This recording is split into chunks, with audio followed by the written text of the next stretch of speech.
Hey everyone, welcome back. Hope you're having a fantastic day so far. So starting this month, there are going to be a few different huge changes taking place within Social Security, which is going to affect all beneficiaries, whether you receive retirement benefits, whether you receive SSI benefits, or whether you receive SSDI benefits.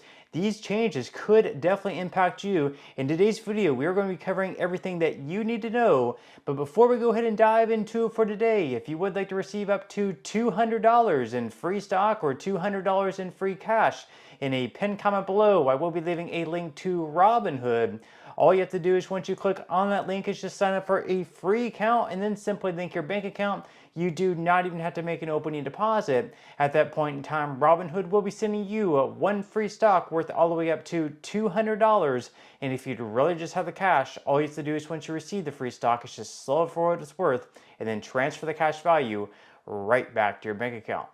Okay, so this year, actually this month to be exact, there's going to be a few different changes that's going to start, which could impact all Social Security beneficiaries. Once again, if you receive retirement benefits, if you receive SSI benefits, or if you receive SSDI benefits, these real changes could definitely impact you. So in today's video, we're going to be covering what you can expect to change within Social Security. Once again, these are all going to be starting this month in March. These are going to be absolutely huge changes, plus some also other possible changes that we could see take place later on this year. We will be covering that as well. So let's go ahead and dive into it for today. This article here is from Forbes.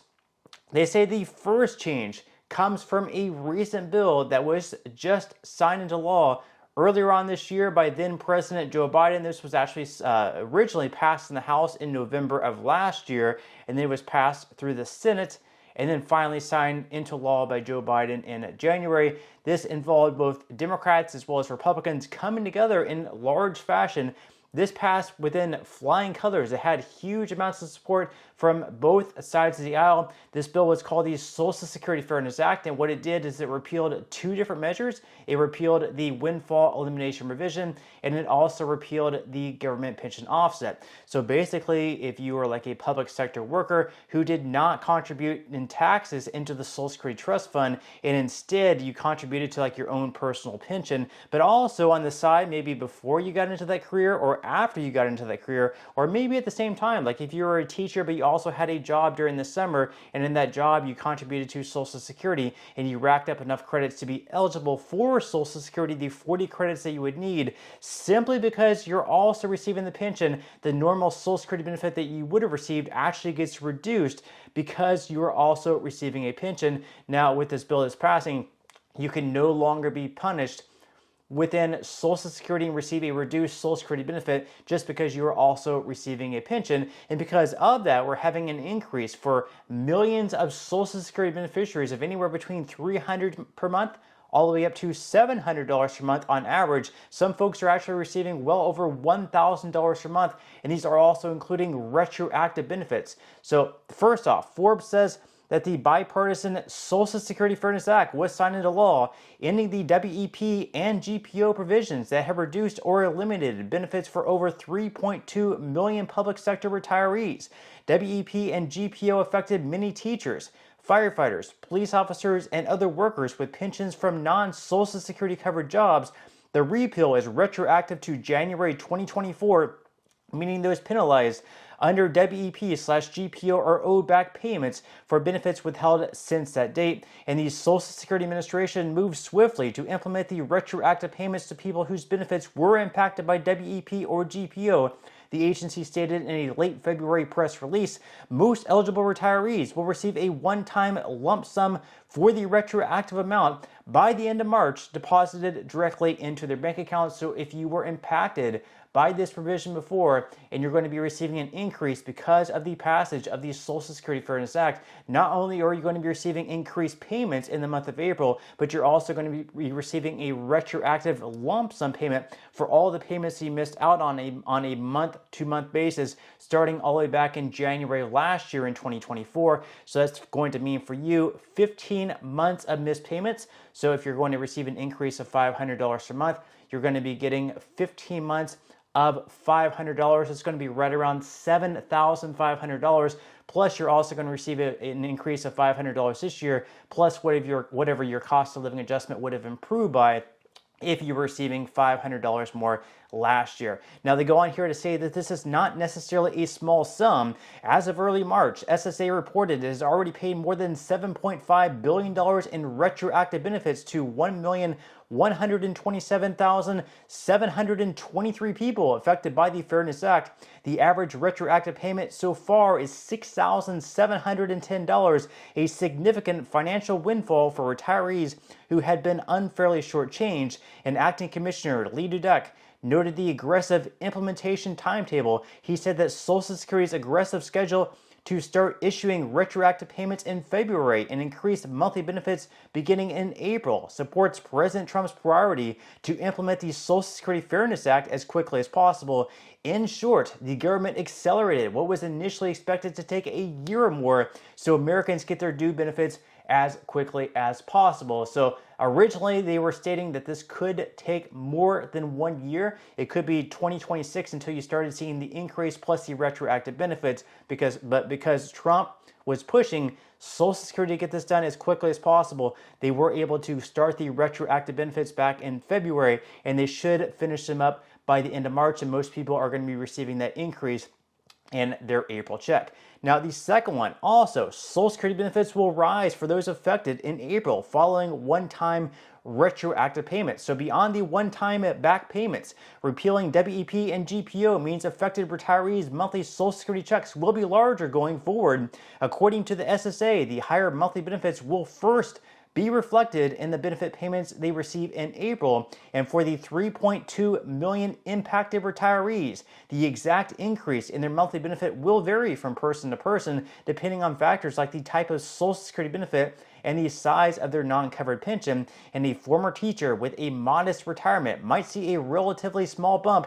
In contrast, a retiree with a larger government pension who had been hit with the maximum WEP reduction could see a very substantial increase, sometimes hundreds of dollars more per month, and the SSA suggested some retirees with hefty WEP penalties could gain $1,000 or more in their monthly checks, significantly boosting their financial security. So just imagine that, receiving an extra $1,000 per month.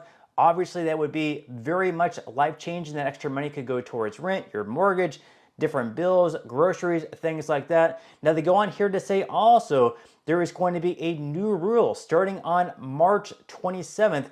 This is having to do with overpayment. So people were receiving notices at some point in last year that the Social Security Administration was overpaying them. And because they overpaid them over a number of months or over a number of years, they actually owed the Social Security Administration all the benefits that they were overpaid by. So some people might have been overpaid by, let's say, like $2,000, which to them may not be that big of a sum, but some people were overpaid by $50,000, $75,000, and even $100,000, and they were expected to pay 100% of that amount back to the Social Security Administration within 30 days, or guess what? If they did not pay it back within 30 days, they would have 100% of their checks withheld. Well, there was a big amount of backlash to that because a lot of people did not have the ability to pay that large amount of sum back to the Social Security Administration because, let's face it, they just did not have that much in their savings or checkings account. And because of that, they would no longer receive Social Security benefits, which means that eventually they would end up homeless. They would not be able to afford groceries. It was just a very bad situation. So they did change that down to where they would just be able to take back 10% of your Social Security check per month to reclaim that overpayment rather than 100% of the amount. So that is the second change. Once again, is going to be taking place on March 27th. So they said that in a potentially less celebratory development, the SSA is reversing a pandemic-era policy on Social Security overpayment recovery. Starting March 27th, the agency will reinstate its ability to withhold 100% of a person's monthly Social Security benefit to claw back debts from past overpayments. This is a significant policy reversal from recent practice. So once again, they went from 100% back to 10%, and now starting on March 27th, they are going to start clawing back 100% of overpayments. Now, if you already received the letter, they're not going to be able to go from 10% back up to 100% for you. It's only going to be for those people moving forward, starting once again on March 27th. So if you receive a letter on March 27th or later that you were overpaid, they do have the ability to strip 100% of your check until that amount is repaid. However, if you receive that letter and they've been clawing back 10% of your check, they would not have the ability to now start taking 100% of your check after all these months just taking 10%. So of course, that's the good news. The bad news, of course, is that for people who receive the letters, next month in April or the following month in May,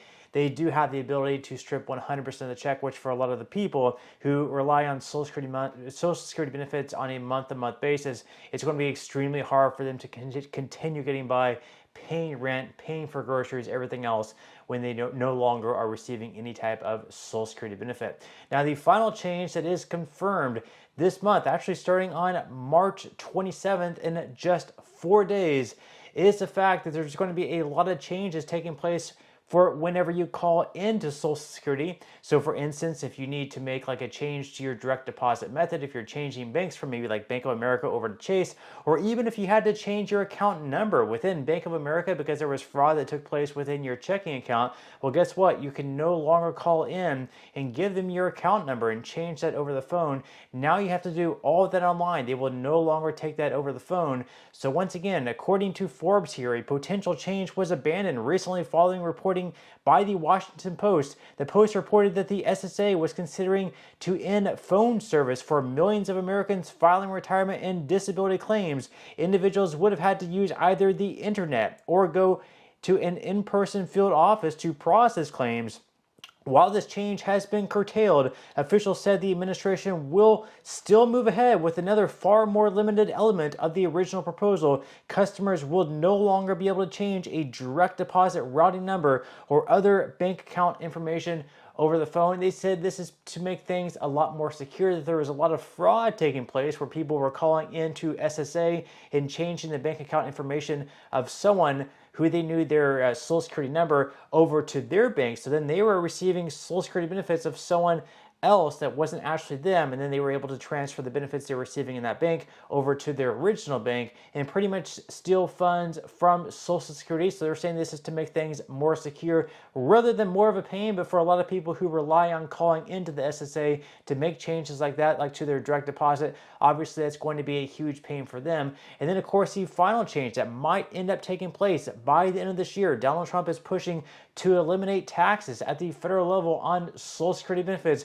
Right now, we actually have a bill in Congress, but unfortunately, we only have Republicans co-sponsoring onto those bills. So Republicans will have to get Democrats on board with that bill to eliminate taxes at the federal level on Social Security benefits for that to pass, especially in the Senate, where they will need at least 60 votes. But with that said, leave your thoughts in the comments below. What do you think about the changes taking place in March? Do you like them? Do you hate them? What else would you like to see change within Social Security? Leave your thoughts and comments below. But that's all we have for today's video, and I will see you in the next one.